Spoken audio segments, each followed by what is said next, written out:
शैना तो मेरा घर कहाँ शैना और मेरा घर कहाँ तो वही नगर उदयनपुर में भगवान। और मैंने जिस समय जन्म लिया वह समय मेरा और माँ पिताजी ने यह सारी के घर में नाम रखा, यानी गांव में जाकर और अड़ोसी पड़ोसी और दो चार बहन माँ की बुलाकर और सारे घर में मेरे माँ और पिताजी ने यह छठी की रात में और मेरा नाम रखा भगवान। और मेरा नाम रखा वाणी की लक्षणा माइल भगवान। जब मेरे माँ पिताजी सोरी घर में नाम रख दिया या लक्षणा माइल भगवान। मैं जाति को हूँ माइल या 14 कोस की राजनगर उदयनपुर या 14 कोस के राज में मैंने जाकर यार घर घर में फूल पहुंचा कर यार अपना गुजारा काट रहा हूँ भगवान। यार नगर उदयनपुर में मेरा घर है, मैं दो प्राणी हूँ, मैं दो आदमी का व्यक्ति हूँ भगवान शैला। और मैं दोनों आदमी यह फूल लेकर हमेशा और नित दिन जाकर फूल पहुंचाता हूँ। अब किया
भगवान। यह जितिया पर्व के मैंने जाकर सब माता बहन के मैं घर में जाकर यह फूल पहुंचा कर आया भगवान। अब मैं जाता हूँ कहाँ तो अपनी ब्याही स्त्री के पास और अपने घर के मैं जा रहा हूँ। अब जाई के आबे बेटा होकर अबे आबे साथी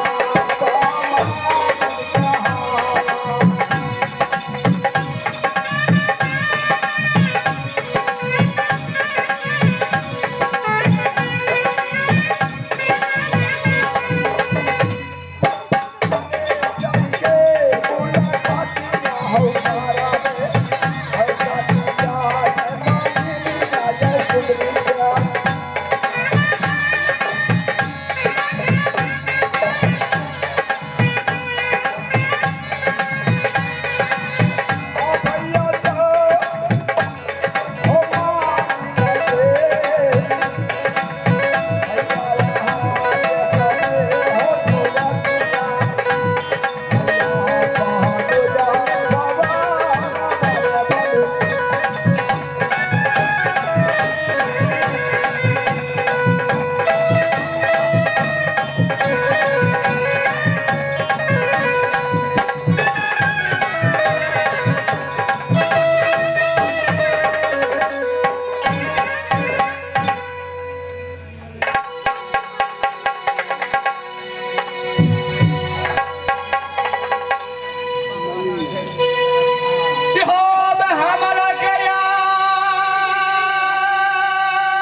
बासु सौदागर ये वो जान की बेटी भगवान ये थे समय में या नगर चौपाई में या जनाब ढाल या थे समय में और माँ और पिता और नगर समाज के लोग मिलके माता और बहन या छठी रात के दिन या नाम रख लग भगवान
नाम रख ले नगर चौपाई में यह शक्ति बिहुला लेकिन थे समय में यह 12 बरस से 16 बरस भेड़ा लेकिन फिर माँ और पिता ने सोच ले यह नगर चौपाई से यह नगर उज्जैनपुर तक यह लड़का खोजते खोजते गए माँ और पिता और नगर समाज के लोग भगवान लेकिन माँ और पिता ने बहुत सुंदर से यह नगर चौपाई में हमारे यह नगर उज्जैन से शादी यह नगर चौपाई से नगर उज्जैनपुर में शादी के लग भगवान लेकिन क्रांति लिखल ऐसे में कहना चल भगवान जो विधिना ने लिख दिया छठी रात की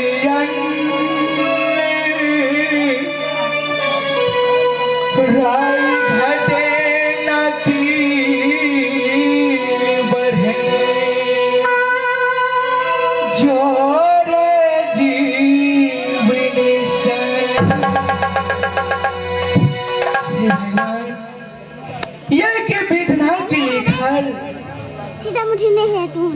यह बहुत सुंदर से नगर चौपाई से नगर उज्जैनपुर गेलो भगवान लेकिन नगर उज्जैनपुर में यह स्वामीनाथ और सास ससुर ने कोहबर करे के लिए यह लोहा वंश के घर बनाना चाहिए भगवान बाबा विश्वकर्मा के बोला के लेकिन इस समय में यह 12 मन गोईठा लोहा के मंजूसला में घर में धुआं करके देखलक भगवान लेकिन वही लोहा के घर से ये ग्रैंड का तो धुआं ना निकलल बाहर भगवान लेकिन तय समय में गेलो 2 व्यक्ति को ओवर करे के लिए लोहा वंश के घर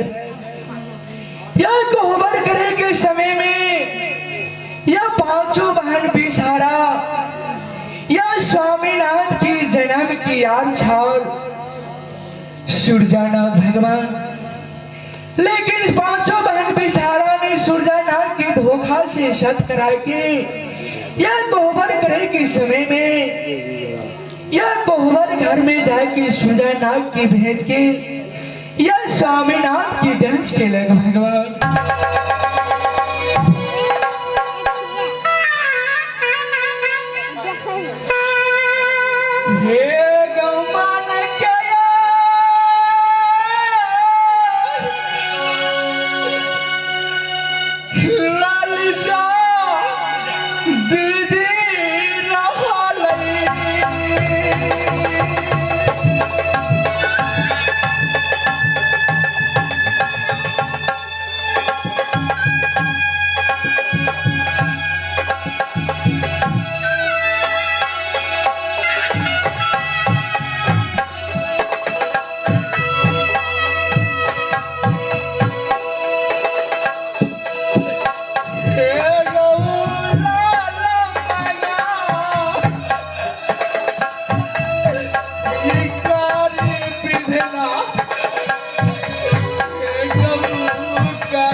के घर में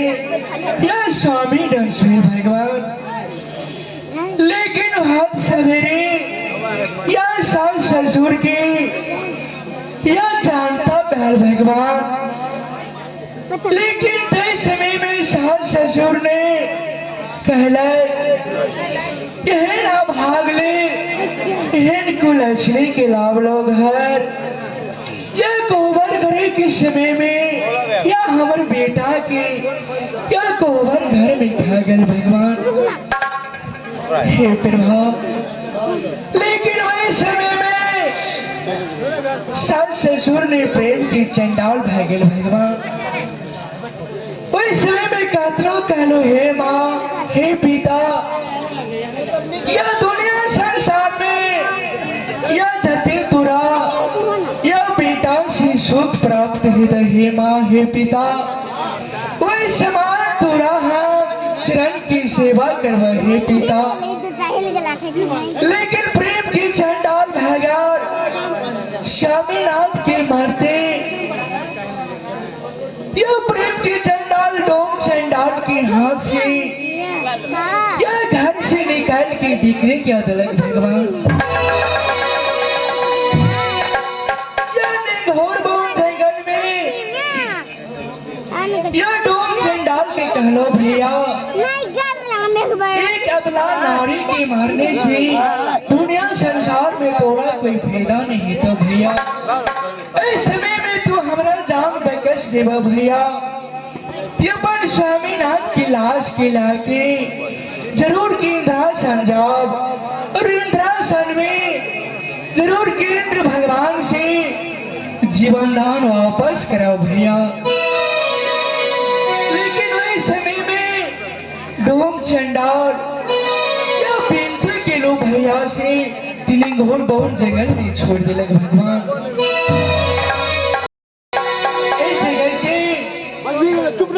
जगह से जा रहल जी या लौट के अपना घर या स्वामीनाथ की लाश के लाके जरूर की इंद्रासन जा भैया भगवान।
ये हमार नाम छी बुद्धि मालिक, ये स्वामीनाथ के नाम छी